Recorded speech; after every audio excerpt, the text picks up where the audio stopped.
Now that the Pope is back in Rome, I thought I'd make a video with my 3 takeaways from the Pope's visit. Now these takeaways are very much my takeaways in that they're the takeaways of an Irish Catholic theologian. The takeaways would be very different if I was Canadian. The takeaways, of course, would be very different if I was a survivor of the residential school systems. But I'm not. I'm an outsider. I'm a Catholic theologian and a Pope watcher, and therefore the 3 takeaways that I'm going to offer might appear a little bit arcane to some. They are, 1, that Pope Francis is Pope Francis. I'll explain what I mean by that. The second one is that the Doctrine of Discovery is very, very complicated, and that most people are extremely confused about what the Doctrine of Discovery is. And then the final one is that Pope Francis can't win. That from the right and the left, Pope Francis gets vilified. So I'm going to talk about each of those 3 takeaways. 1, that what we saw in Canada was Pope Francis being Pope Francis. We saw a very genuine, humble, honest person full of integrity. That's the first thing. The second thing, Doctrine of Discovery, complicated, and most people, including the media and indeed many scholars who should know better, are extremely confused about what the Doctrine of Discovery is. And then finally, that Pope Francis, as we saw from the response, simply can't win.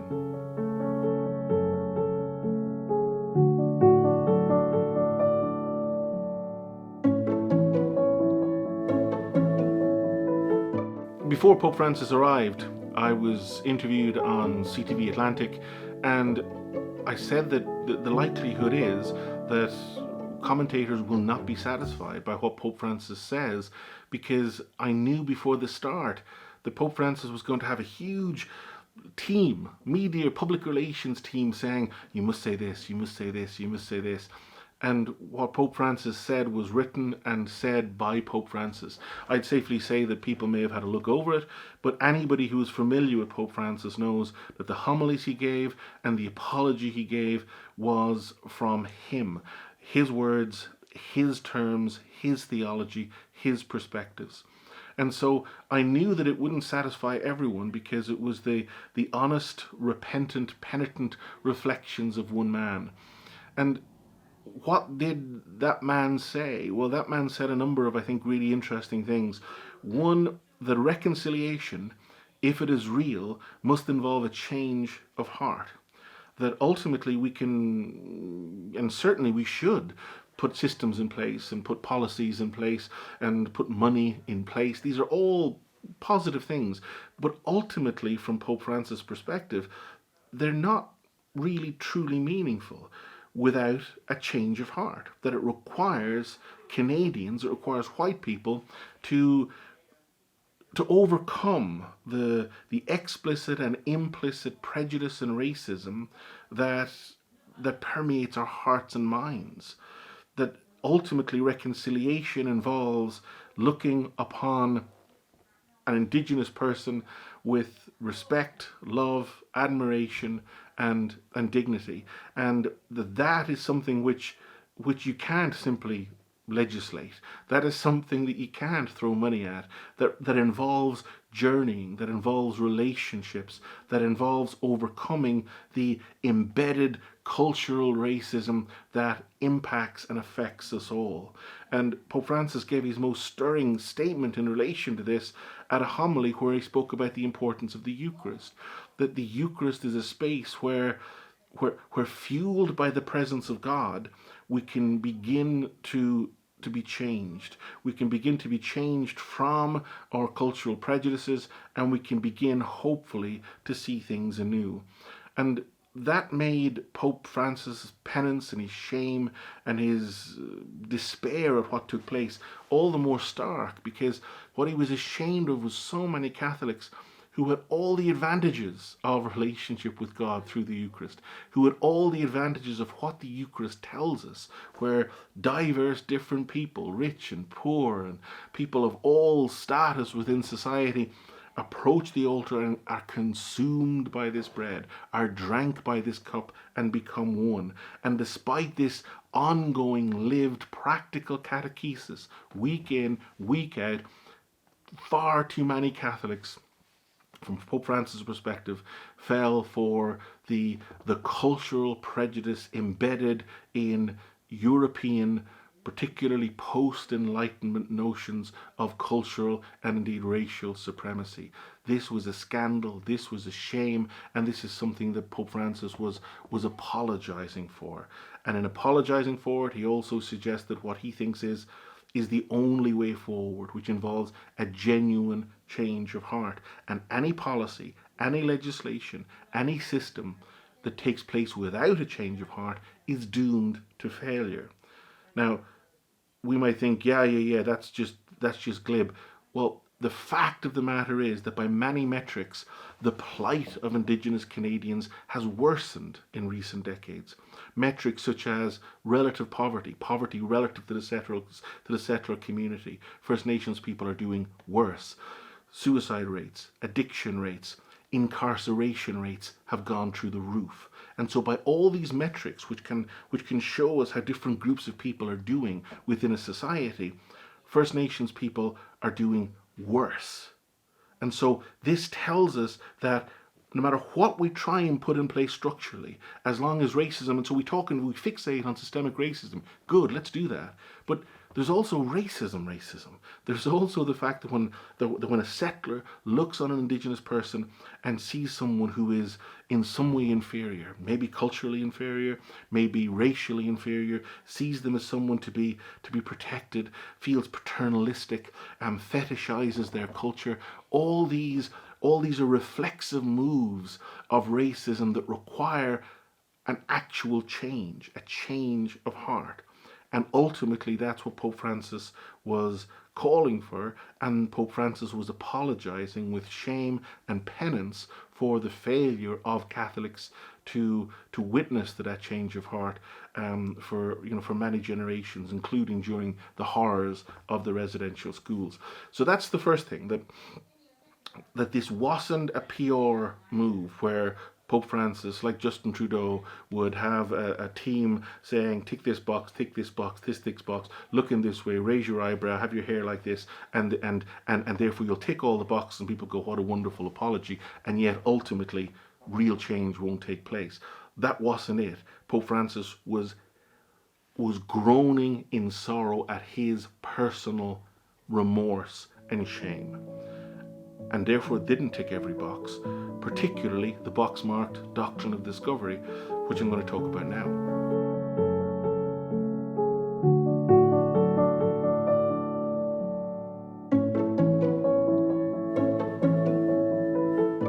All throughout Pope Francis' visit, there were calls for him to rescind the Doctrine of Discovery, or to reject the Doctrine of Discovery, or things such as this.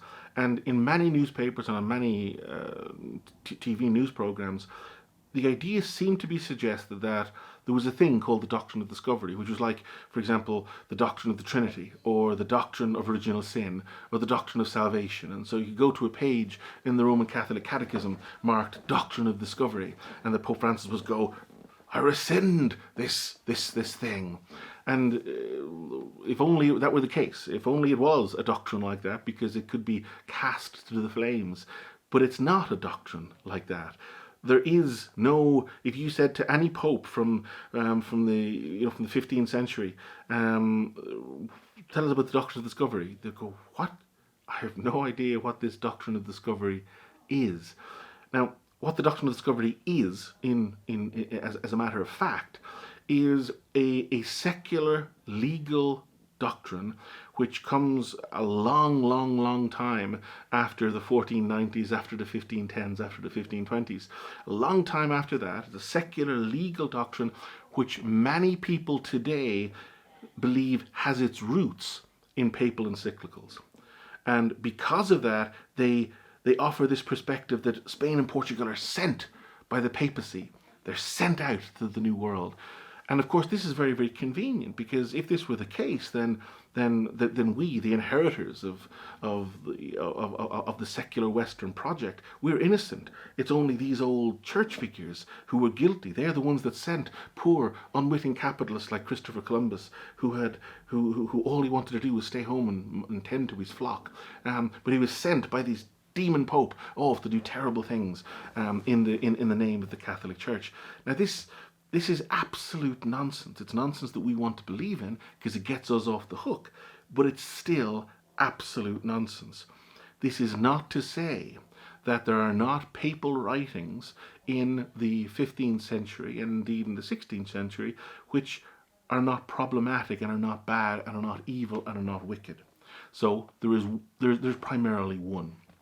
It's called Inter Cetera, and in Inter Cetera, the Pope at the time is asked to make a call between Spain and Portugal, two significant powers who are off to do this stuff in the New World, and they've told the Pope, look, there's there's a handful of people there, and they're actually really keen to hear about the gospel. So this is going to be good for you who wants people to have salvation. But they don't have any claim on the land. They don't think it that way. And so what should we do? How we both want to set up a beautiful place where everyone can flourish and where the gospel can be proclaimed. And how do we decide who gets what? Because if they get too much, we're going to invade them, and if they get too much, they're going to invade us, and so on and so forth. And we're your buddies. When you were attacked by Islam, we were there to back you up. And so what's going to happen? And so Inter Cetera is a very, very bad bull because it takes that at face value and says, well, let's draw a line, and Spain gets this part and Portugal gets this part. Horrific, absolutely horrific. And it has been, quote unquote, rescinded. It has been rejected. It has been lamented of. It has been mourned. It has been disparaged by the Catholic Church, by the papacy, and we have writings showing that. Shortly after, about 20 years after, the Vatican, and again, I'm not saying the Vatican was great at the time, it certainly wasn't, but 20 years later, it starts to find out more about what's actually happening on the ground.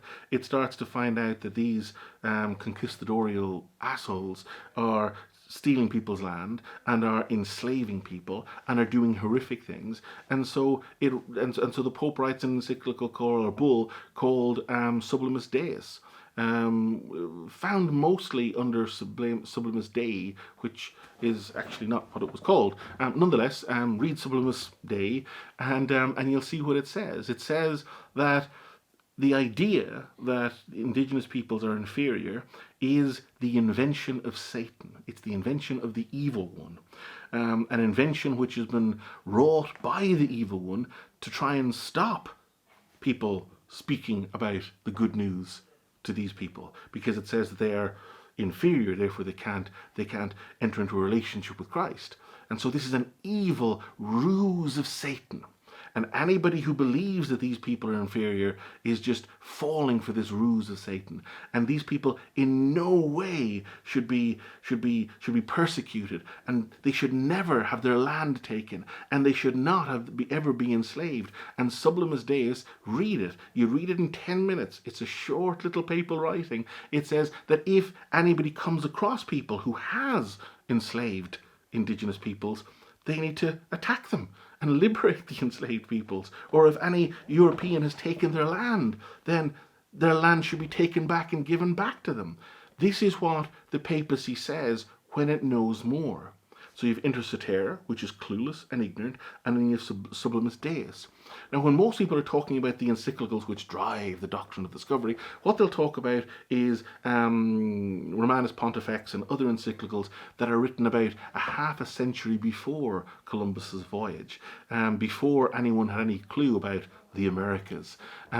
These are encyclicals that are written during the time of the First World War, not our First World War, but a world war in which the most numerically powerful, the most scientifically powerful, and the most militarily powerful force in the world, Islam, was at war with various European states and made significant inroads into parts of what is now Europe, for example, southern Spain, and so on and so forth.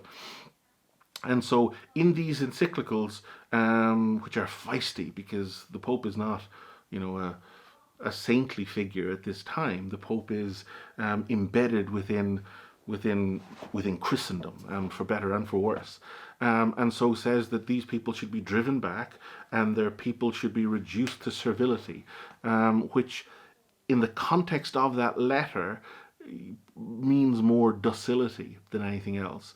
It means the pacification, and yes, the establishment of these people as, you know, as feudal subjects of Spain and Portugal. And that would be, yes, do that, go and fight this fight, and the lands that you take over should be subjugated as lands in Europe are subjugated, and people should be reduced, to servility. That's often translated, simply mistranslated. Servetus is mistranslated in that as slavery, which is simply not the case. Even if it was the case, which it's not, but even if it was, it's a half century before the Americas. So it can't be about the Americas, because the Americas, from the European perspective, didn't exist at the time. So when we think about encyclicals or bulls written about the Americas, we have an evil one, Inter Cetera, and we have an incredibly good one, Sublimus Deus. And the idea, therefore, that Europeans went, ooh, we are doing this on the basis of Inter Cetera, and yes, they said Sublimus Deus, blah blah blah blah blah, is absurd. Colonization is not, and never has been, ecclesially driven. There was no papal encyclicals when Alexander the Great conquered the best part of the world. There was no papal encyclicals when Rome colonized, when Greece colonized. There was no papal encyclicals throughout all the various colonizations that took place outside the quote-unquote Western world for most of human history. The idea that we humans and secular powers require papal encyclicals to do colonization is absurd.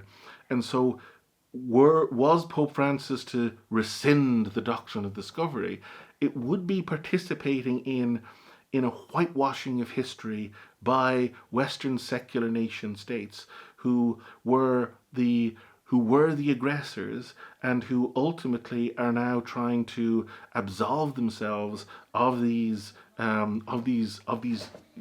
historical crimes in order to fob it off on the church. This does not mean that the church was not complicit. Of course it was complicit. This does not mean that the church does not have to do penance and remorse and make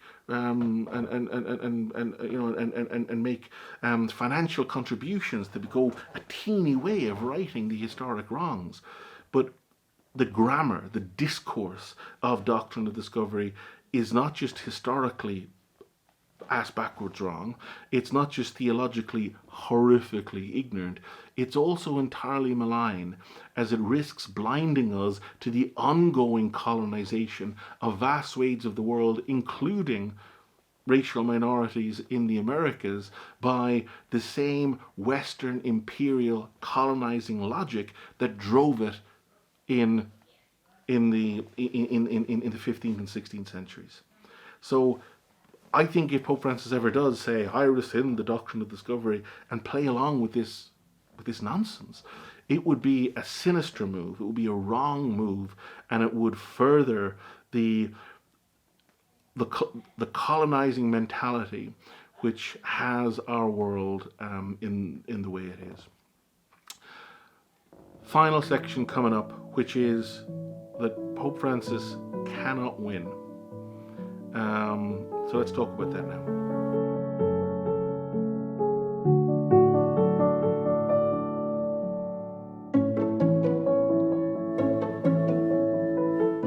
Pope Francis went to Canada to do one thing, to express his shame, his guilt, his remorse, and his penance, and to do his penance, and begin a process of reconciliation. That's what Pope Francis came to Canada to do, and that's what he did. Pope Francis did not come to Canada for anybody else's agenda other than his own and those First Nations people who spoke to him and moved him so profoundly when he met with them at the Vatican. That's why he came. That's who he wanted to speak to. And he was assailed on all sides by everyone. He was misquoted. I watched a CTV news report. Today is Tuesday, August 2nd, 3rd, when you're on holidays, days blur. But the other day I watched the news report, and it says that Pope talked about genocide and said that what happened in Canada was genocide. Now, he said cultural genocide, and in what world is cultural genocide and genocide the same? It's I think it's blasphemy against the tens of millions of people who have been slaughtered in genocides, to willy-nilly conflate cultural genocide and genocide. They are not the same thing. Cultural genocide is horrific. It is brutal. It is grotesque. It is a crime against humanity. It's not genocide qua genocide. It's not genocide per se. And so Pope Francis, what he said was used to gain clicks. And from the liberal perspective, Pope Francis had failed miserably to tick the boxes that we wanted to be ticked. But really, did we even want them to be ticked? Well, not really, because what matters is clicks. What matters is a story. What matters is saying that Pope Francis said what happened was genocide. We know he said cultural genocide, and we'll get that in the small print, but ultimately we want to feed the beast of the market. We want to feed the beast of capitalism. We want to feel the beast of the story circulating. And so too countless commentators will have Our Little Day in the Sun, where we'll go on TV and we'll say, oh, I'm terribly disappointed he came across here and he didn't talk about the Doctrine of Discovery. And we'll do bad history and bad theology just to get our little day in the sun. And so from the left, Pope Francis is going to be assailed and is going to be press ganged into their side on the culture war.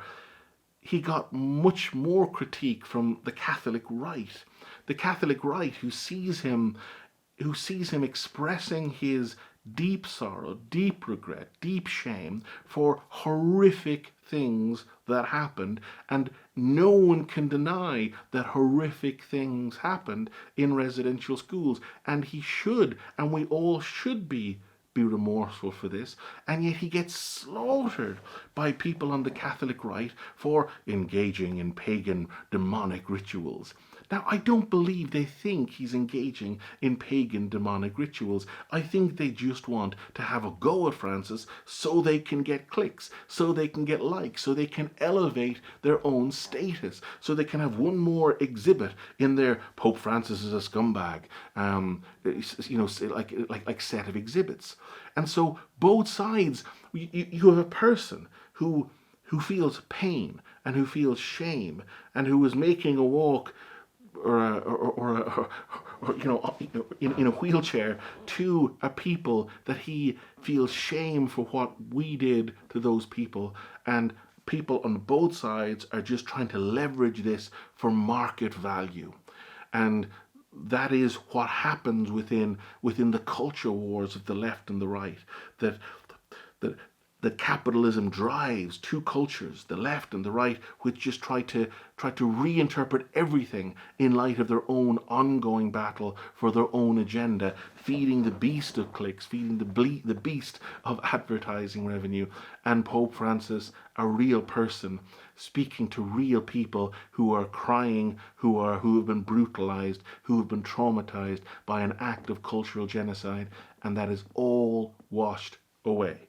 It is all washed away in the face of the beast, the stereophonic nightmare of right and left, the beast that is capitalism in the 21st century, and the left and right agents who conduct a battle to feed this beast. He hasn't a chance, and I don't think reconciliation has a chance when everything is subordinate to our goal of becoming more.